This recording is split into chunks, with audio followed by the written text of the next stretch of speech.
Hello everyone, I hope each and every one of you is doing absolutely fine. Today we will be covering the topic prokaryotic cell in our today's lecture and also one of the subtopics of this topic, that is cell envelope, and we will be covering these two topics and the rest of the topics will be delivered to you in the upcoming lectures. Let's get started. सबसे पहले हम क्या करने वाले हैं, prokaryotic cell के एक में जो पार्ट्स प्रेजेंट होते हैं most of the prokaryotic cells में, उसका एक ओवरव्यू लेने वाले हैं। ठीक है। प्रोकैरियोटिक सेल में सबसे पहले प्रेजेंट होता है क्या, ग्लाइकोकैलिक्स प्रेजेंट होता है। ग्लाइकोकैलिक्स किस चीज़ में हेल्प करता है ये हम आगे पढ़ेंगे। ग्लाइकोकैलिक्स सबसे पहले आउटर मोस्ट होता है, सबसे आउटर पे क्या प्रेजेंट होता है, ग्लाइकोकैलिक्स ही प्रेजेंट होता है। उसके बाद फिर आता है हमारा ग्लाइकोकैलिक्स के बाद सेल वॉल आता है, और ये सेल वॉल क्या होता है, मिडल लेयर होता है। फिर आता है प्लाज्मा मेम्ब्रेन, जो कि क्या होता है, इनर मोस्ट लेयर होता है। इन सब के बारे में अभी हम आगे जो टॉपिक पढ़ने वाले हैं उसमें आएगा। ठीक है। और जो मोटाइल बैक्टीरिया होते हैं उनके अंदर फ्लैजेला प्रेजेंट होता है, जो भी मोटाइल जो मतलब मूव कर सकते हैं उनके अंदर फ्लैजेला प्रेजेंट होता है। और क्या होता है, पिलाई प्रेजेंट होता है, ये बहुत कम में होता है, और ये क्या करते हैं, विरुलेंस ऑफ बैक्टीरिया डिसाइड करते हैं। ठीक है। पिलाई का क्या काम होता है, विरुलेंस ऑफ बैक्टीरिया डिसाइड करते हैं ये। ठीक है। उसके बाद फिर और एक स्ट्रक्चर होता है जो कि होता है फिम्ब्रे। ये क्या होते हैं, ब्रश लाइक स्ट्रक्चर होते हैं, और ये बैक्टीरिया के सरफेस पे कुछ इस तरीके से प्रेजेंट होते हैं। जैसे ये बैक्टीरिया का सरफेस है, ये ब्रश लाइक स्ट्रक्चर इसके सरफेस पे प्रेजेंट होते हैं। ठीक है। और क्या है, फिर इनफोल्डिंग्स आ जाती हैं, मतलब प्लाज्मा मेम्ब्रेन के इनफोल्डिंग्स से क्या बनता है, मीजोजोम और क्रोमेटोफोर। ये दो स्ट्रक्चर होते हैं जो कि प्लाज्मा मेम्ब्रेन के इनफोल्डिंग से बना हुआ होता है। ठीक है। उसके बाद फिर न्यूक्लियोइड। न्यूक्लियोइड क्या होता है, आपको ये पता है कि इसके अंदर सेल्स के अंदर, सॉरी, बैक्टीरियल सेल्स के अंदर न्यूक्लियस एब्सेंट होता है। तो न्यूक्लियस के बजाय एक डीएनए मटेरियल प्रेजेंट होता है जो कि क्या होता है, न्यूक्लियोइड प्रेजेंट होता है। और अगला एक ऑर्गेनल प्रेजेंट होता है प्रोकैरियोटिक सेल में, जो कि मतलब बाकी ऑर्गेनल्स इसमें प्रेजेंट नहीं होते हैं प्रोकैरियोटिक सेल में, लेकिन एक ही ऑर्गेनल है जो कि मेम्ब्रेन बाउंड नहीं है, और वो है राइबोसोम। ये क्या होता है, कॉमन ऑर्गेनल है, मतलब दोनों प्रोकैरियोटिक और यूकैरियोटिक दोनों टाइप के सेल्स में प्रेजेंट होता है। कौन सा, राइबोसोम। और इसका काम क्या होता है, इसका काम होता है प्रोटीन सिंथेसिस का। ठीक है। और इसमें इंक्लूजन बॉडीज़ भी प्रेजेंट होती हैं। इसका क्या काम होता है, स्टोरेज का काम होता है, ये फूड को स्टोर करते हैं। ठीक है। ये था हमारा एक ओवरव्यू, जस्ट एन ओवरव्यू के क्या क्या प्रेजेंट होते हैं। अब हम अपना नया टॉपिक स्टार्ट करते हैं, जो कि है क्या, सेल इन्वेलप। ये सेल इन्वेलप एक, अभी मैं बताता हूँ क्या होता है, पहले मैं हेडिंग डाल दूँ, सेल इन्वेलप। ठीक है। ये एक टॉपिक है, अब हम इसको स्टार्ट करते हैं। ठीक है। सेल इन्वेलप क्या है, ये 3 लेयर्स से मिलके बना हुआ है सेल इन्वेलप।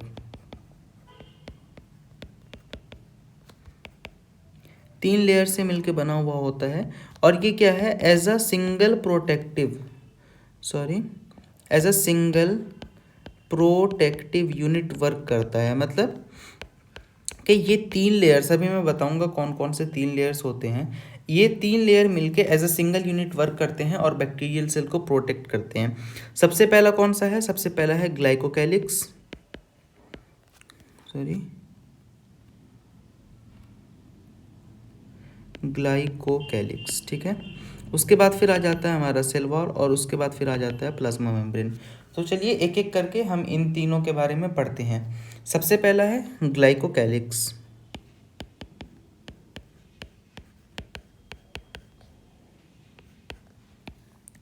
ठीक है। ग्लाइकोकैलिक्स क्या है, आउटर मोस्ट, अगर ये प्रेजेंट है, हो सकता है कुछ बैक्टीरियल सेल्स में ये प्रेजेंट ना हो, लेकिन अगर ये प्रेजेंट है तो ये क्या होगा, आउटर मोस्ट लेयर होगा। ठीक है। सेल इन्वेलप का आउटर मोस्ट लेयर होता है, outermost layer of cell envelope. ठीक है। और ये किस चीज़ से कंपोज्ड होता है, तो बहुत ही इंपॉर्टेंट है क्या, कि ग्लाइकोकैलिक्स म्यूको MUCOPOLYSACCHARIDE म्यूकोपॉलीसेकेराइड, इसका मिलके बना हुआ होता है क्या, हमारा ग्लाइकोकैलिक्स। ठीक है। कंपोज्ड होता है इससे। और क्या है कि जब ग्लाइकोकैलिक्स इसमें हम देखेंगे ये दो टाइप के होते हैं क्या, कि जब ग्लाइकोकैलिक्स हार्ड होता है मतलब ये काफ़ी रिजिड टाइप से स्ट्रक्चर होता है, और जब काफ़ी सॉफ्ट होता है, जब हार्ड होता है तो इसको हम क्या कहते हैं, इसको हम कैप्सूल कहते हैं, और जब ये सॉफ्ट होता है तो फिर इसको हम क्या कह के बुलाते हैं, इसको हम स्लाइम लेयर कह के बुलाते हैं। ठीक है, ये सारे पॉइंट्स काफ़ी इंपॉर्टेंट हो। ठीक है, ये था हमारा ग्लाइकोकैलिक्स का कि ये कैसे कंपोज्ड होता है और इसके टाइप्स क्या होते हैं। अब हम इसके फंक्शंस देख लेते हैं। तो इसके बेसिकली दो मेन फंक्शंस हैं। सबसे पहला क्या है, फंक्शंस। सबसे पहला फंक्शन क्या है कि ये क्या करता है, जो भी सेल बैक्टीरियल सेल होता है, ठीक है सॉरी, बैक्टीरियल सेल को ये प्रोटेक्ट करता है, किससे, होस्ट्स इम्यून सिस्टम। अब मान लीजिए कोई बैक्टीरियल सेल है, वो अपने सर्वाइवल के लिए किसी होस्ट के बॉडी में रहता है। ठीक है, अब हमारा बॉडी, जैसे हम किसी बैक्टीरियल सेल के लिए अगर होस्ट हैं, तो हमारा बॉडी क्या करता है, उस बैक्टीरियल सेल से फाइट करने के लिए अपने इम्यून सिस्टम को एक्टिवेट करता है। तो उस इम्यून सिस्टम के अटैक से बचने में कौन हेल्प करता है, हमारा ग्लाइकोकैलिक्स हेल्प करता है। और क्या होता है सेकंड चीज़, इसका सेकंड फंक्शन क्या है कि प्रिवेंट्स डिहाइड्रेशन। मान लीजिए कभी आसपास काफ़ी हॉट टेम्परेचर हो जाता है और ड्राई टेम्परेचर हो जाता है, तो ऐसे टाइम पे ग्लाइकोकैलिक्स सेल में डिहाइड्रेशन होने से प्रिवेंट करता है, कि मतलब सेल का वाटर लॉस ना हो। ठीक है, अब ऐसे बैक्टीरियाज जिसमें क्या होते हैं, ऐसे बैक्टीरियाज जिसमें ये ग्लाइकोकैलिक्स प्रेजेंट होते हैं, उसको हम क्या कहते हैं, एस स्ट्रेन बैक्टीरिया, मतलब जिसमें ग्लाइकोकैलिक्स प्रेजेंट है, ग्लाइकोकैलिक्स प्रेजेंट होते हैं इसमें। उसके बाद फिर आता है आर स्ट्रेन बैक्टीरिया, इसमें क्या होता है, ग्लाइकोकैलिक्स एब्सेंट होता है। ठीक है, आर स्ट्रेन बैक्टीरिया में। और यही डिसाइडिंग फैक्टर है कि कौन सा बैक्टीरिया पैथोजेनिक होगा और कौन सा बैक्टीरिया पैथोजेनिक नहीं होगा। For example S strain bacteria में ग्लाइकोकैलिक्स प्रेजेंट होता है। तो अभी मैंने बताया कि ग्लाइकोकैलिक्स का क्या काम होता है, ये होस्ट के इम्यून सिस्टम के अटैक से बचाता है। तो जिनमें एस स्ट्रेन बैक्टीरिया जिनमें के ग्लाइकोकैलिक्स प्रेजेंट है, ये जब होस्ट पे अटैक करेंगे तो इनके इम्यून सिस्टम का असर इन पे नहीं हो पाएगा या फिर बहुत कम होगा, जिसकी वजह से ये क्या हो जाते हैं, पैथोजेनिक बैक्टीरिया हो जाते हैं। ठीक है, और सेकंड जो आता है हमारा वो कौन सा है, आर स्ट्रेन, इसमें ग्लाइकोकैलिक्स एब्सेंट है, जिसकी वजह से ये क्या हो जाता है, नॉन पैथोजेनिक, क्योंकि इसके पास ग्लाइकोकैलिक्स नहीं है, तो फिर इनके होस्ट के इम्यून सिस्टम के अटैक से बचने के चांसेस भी काफ़ी कम हो जाते हैं। ठीक है, ये था हमारा किसका, ग्लाइकोकैलिक्स का था। अब हम क्या करेंगे, नेक्स्ट जो टॉपिक है हमारा जो कि है सेल वॉल, उसको पढ़ते हैं। ठीक है, सेल वॉल। ठीक है, ये हमारा नेक्स्ट टॉपिक है। अब हम सेल वॉल को कवर कर लेते हैं।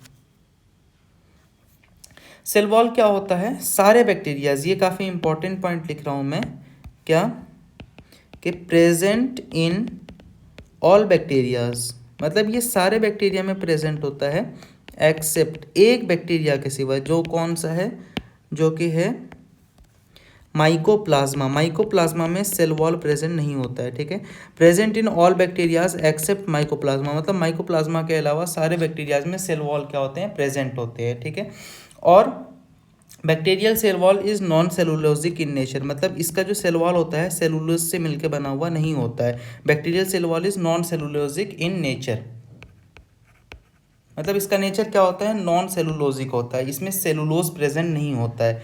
ठीक है, तो भाई सेलुलोज नहीं है तो ये किस चीज़ से मिलकर बना हुआ होगा, तो हम जानते हैं कि बैक्टीरियल सेल वॉल किससे मिलकर बना होता है, पॉलीसेकेराइड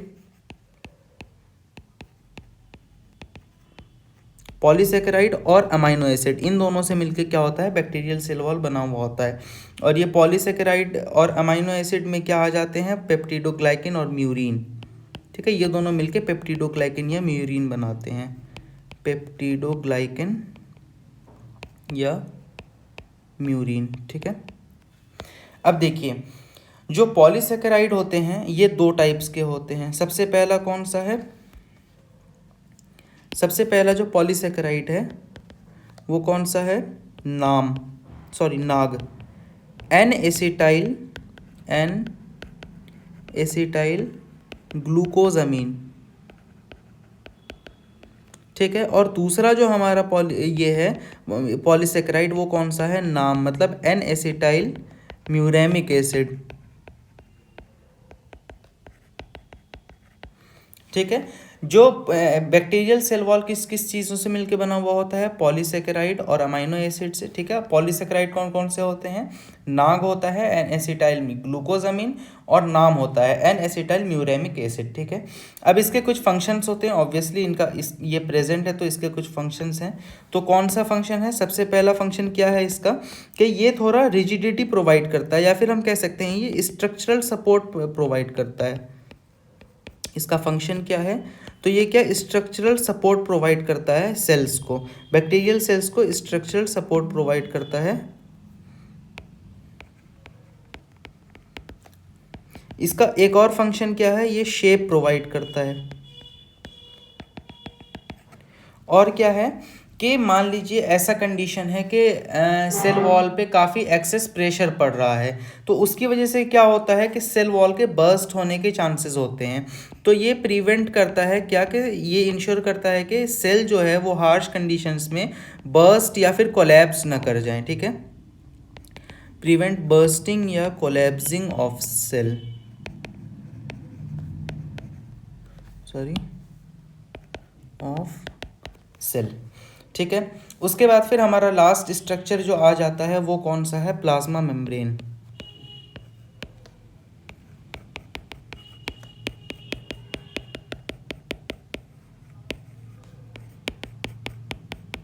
ठीक है। प्लाज्मा मेम्ब्रेन ये हमारा लास्ट स्ट्रक्चर है किसका, तो सेल, इसका मतलब सेल इनवेलप का। ठीक है।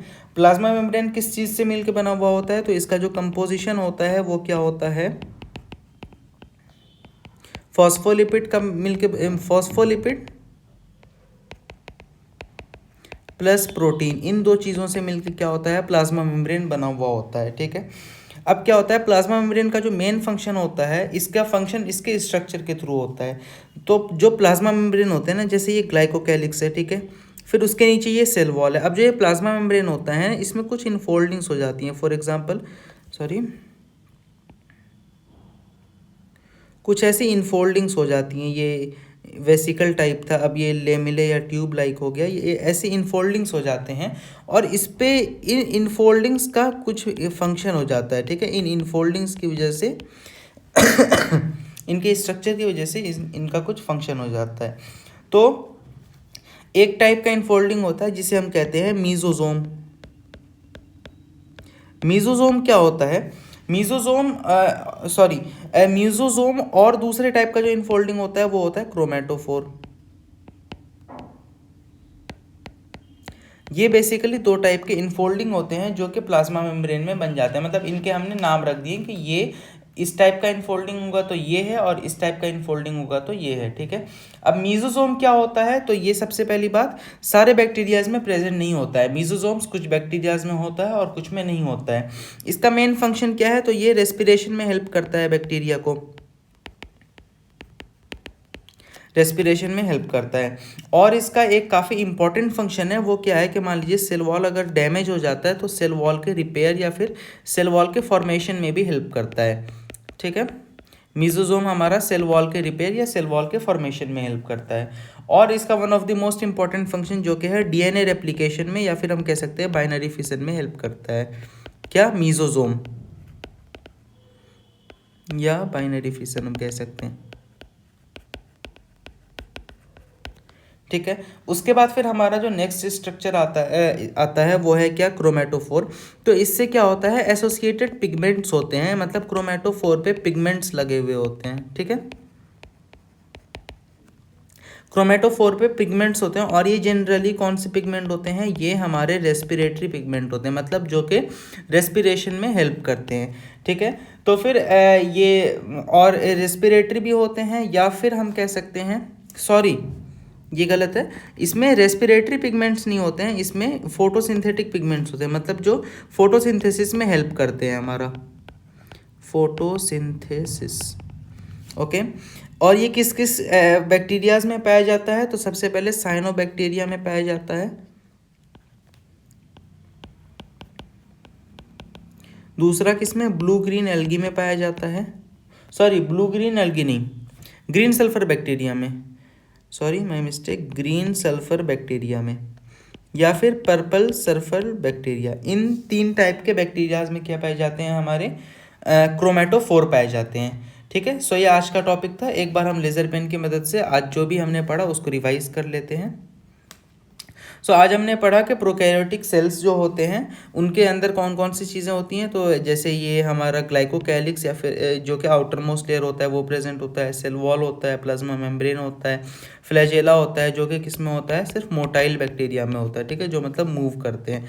पिलाए होता है, फिम्ब्रे होता है, मीजोजोम होता है, क्रोमेटोफोर होता है, न्यूक्लाइड होता है, राइबोसोम होता है और क्या होता है, इंक्लूजन बॉडीज होती हैं स्टोरेज के लिए। ठीक है, उसका फिर हमने टॉपिक पढ़ा सेल इन्वेलप। सेल इन्वेलप क्या होता है, 3 लेयर से मिलकर बना हुआ होता है, glycocalyx, cell wall, plasma membrane, और ये तीनों मिलके as a single protective unit work करते हैं। फिर हम गए ग्लाइकोकैलिक्स में, अगर ग्लाइकोकैलिक्स हार्ड हो तो उसे हम कैप्सूल कहते हैं और अगर सॉफ्ट हो तो उसे हम स्लाइम लेयर कहते हैं। ग्लाइकोकैलिक्स क्या होता है, outermost layer of cell envelope होता है, मतलब इसके नीचे कोई और लेयर नहीं होती है, इसके ऊपर कोई और लेयर नहीं होती है। ये किस चीज़ से मिलकर बना हुआ होता है, म्यूकोपॉलीसैकेराइड। ये काफ़ी इंपॉर्टेंट नाम है, ये म्यूकोपॉलीसैकेराइड से मिलकर बना हुआ होता है। इसका फंक्शन क्या होता है, तो ये बैक्टीरियल सेल को होस्ट के इम्यून सिस्टम, मतलब जो बैक्टीरियल सेल जिसके बॉडी में रह रहा है उस बॉडी के इम्यून सिस्टम से प्रोटेक्ट करके रखता है। कौन, ग्लाइकोकैलिक्स। उसके बाद फिर आता है क्या कि ये डिहाइड्रेशन, अगर बाहर काफ़ी हॉट एंड ड्राई क्लाइमेट है तो उस टाइम पे ये डिहाइड्रेशन को प्रिवेंट करता है। ऐसे बैक्टीरिया जिसमें ग्लाइकोकैलिक्स प्रेजेंट होते हैं उनको हम कहते हैं एस स्ट्रेन बैक्टीरिया और ये पैथोजेनिक इन नेचर होते हैं। और ऐसे बैक्टीरिया जिसमें ग्लाइकोकैलिक्स एब्सेंट होते हैं उन्हें हम कहते हैं आर स्ट्रेन बैक्टीरिया और ये नॉन पैथोजेनिक होते हैं। ठीक है, उसके बाद फिर आता है हमारा सेल वॉल। सॉरी यहाँ पे सेल वॉल की स्पेलिंग गलत है।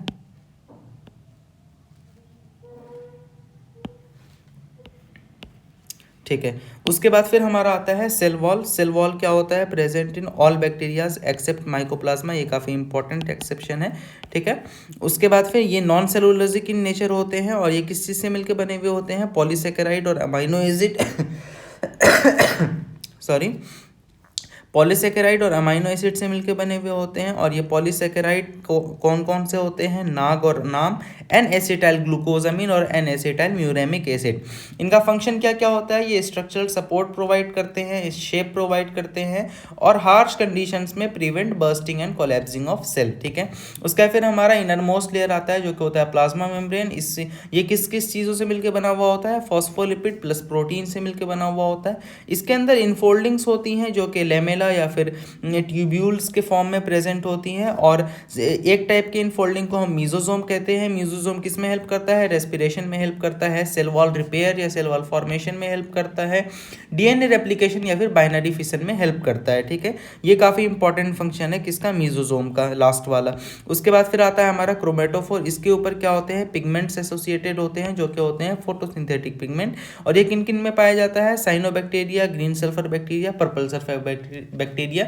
इन 3 टाइप के बैक्टीरिया में क्या होता है हमारा, ये क्रोमेटोफोर पाया जाता है। ठीक है, अब हम क्या करते हैं, इतने से टॉपिक की एनसीईआरटी रीडिंग कर लेते हैं। ठीक है, सो यहाँ से हमारा टॉपिक शुरू होता है जो कि है प्रोकैरियोटिक सेल। क्या कह रहा है, the prokaryotic cell are represented by bacteria, blue green algae, mycoplasma and PPLO. मतलब जो ये क्या कहते हैं, प्रोकैरियोटिक सेल का जो ग्रुप होता है उसमें बेसिकली बैक्टीरियाज होते हैं, ब्लू ग्रीन एल्गी होती है और क्या होता है, माइकोप्लाज्मा होता है और पीपीएलओ होता है जिसका फुल फॉर्म होता है pleuropneumonia like organism. They are generally smaller and multiply more rapidly than eukaryotic cells. यही सब नॉलेज है जो कि नोट्स में रह जाते हैं और वो एनसीईआरटी में प्रेजेंट होता है, इसीलिए एनसीईआरटी रीडिंग मोस्ट इंपॉर्टेंट। क्या है कि वो यूकैरियोटिक सेल के कंपैरिजन में ज़्यादा रैपिडली डिवाइड करते हैं। ठीक है, they may vary greatly in shape and size. There are 4 types, basically 4 shape के होते हैं वो कौन कौन सा, बैसिलस, कॉकस, विब्रियो और स्पिरिलम, ये 4 टाइप के होते हैं। ठीक है, this organisation of prokaryotic cell is fundamentally similar even though prokaryotes exhibit a wide variety of cell and function. उसके बाद फिर हम नेक्स्ट पे मूव करते हैं। All prokaryotes have a cell wall surrounding the cell membrane. ठीक है, except in mycoplasma, मतलब सेल वॉल सब में होता है माइकोप्लाज्मा के अलावा। ठीक है। और क्या होता है, the fluid matrix filling the cell is cytoplasm, no there is no well defined nucleus, the genetic material is basically naked and not enveloped by a nuclear membrane, in addition to genomic DNA single chromosome. अच्छा, ये line मैं next lecture में cover करूंगा क्योंकि ये दूसरे topic का है, ठीक है। Nuclear membrane is found in eukaryotes, no organelles like the one in eukaryotes found in prokaryotic cell except ribosome, मतलब सिर्फ राइबोसोम प्रेजेंट होते हैं। Prokaryote have something unique in the form of inclusions, इनके अंदर इंक्लूजन बॉडीज होती हैं। Specialise differentiated form of cell membrane called mesosome is the characteristic of prokaryotes, they are essentially infoldings of cell membrane, ठीक है, ये मैंने बता ही दिया। अब ये सेल एनवेलप पे आ जाते हैं। Most prokaryotic cell particularly the bacterial cell have a chemically complex cell envelope, the cell envelope consist of tightly bound 3 layered structure, that is the outermost glycocalyx, सबसे बाहर ग्लाइकोकैलिक्स होता है, उसके बाद सेल वॉल होता है और उसके बाद हमारा प्लाज्मा मेम्ब्रेन आ जाता है। Although each layer of the envelope performs distinct function, they act together as a single protective layer unit. ये काफ़ी इंपॉर्टेंट लाइन है कि हालांकि इन 3 लेयर्स का अलग अलग काम होता है लेकिन ये एक साथ as a single protective unit काम करते हैं। Bacteria can be classified into 2 groups on the basis differences in the cell envelopes, the manner in which they respond to staining procedure, ये भी आगे का टॉपिक है, ये अभी हमने कवर नहीं किया है, ठीक है। Glycocalyx differ in composition and thickness among different bacteria, it could be loose sheath called slime layer. मैंने कहा था जब ये लूज होते हैं तो इनको हम स्लाइम लेयर कहते हैं और जब ये टफ होते हैं तो इनको हम क्या कहते हैं, कैप्सूल कहते हैं। The cell wall determines the shape of cell and provide a strong structural support to prevent bacterium from bursting और कोलेप्सिंग। सेल वॉल का फंक्शन ये है। Plasma membrane is selectively permeable in nature and interacts with outside world, this membrane is similar structurally to that of eukaryotes, मतलब eukaryote और prokaryote के plasma membrane same होते हैं, उनमें कोई फर्क नहीं होता है। A special membranous structure is the mesosome, मतलब मीजोसोम्स होते हैं जो कि एक स्पेशल टाइप के स्ट्रक्चर होते हैं, ये प्लाज्मा मेम्ब्रेन के एक्सटेंशन से मिलकर बनते हैं। This extension are in the form of vesicles, tubules and lamellae, मतलब इन 3 फॉर्म में क्या होते हैं, ये स्ट्रक्चर्स प्रेजेंट होते हैं, ठीक है। इनका फंक्शन क्या होता है, DNA replication, distribution to daughter cell, मतलब ये बाइनरी फिशन में हेल्प करते हैं। They also help in respiration secretion process to increase the surface area of plasma membrane and enzymatic content, ठीक है। In prokaryotes like cyanobacteria the other membranous extension into the cytoplasm called chromatophores which contain pigments are present. ये हो गया, ये topic आज हमने cover किया है, ठीक है। यहाँ से हम आगे कंटिन्यू करेंगे नेक्स्ट पार्ट में। Till then stay tuned, thank you.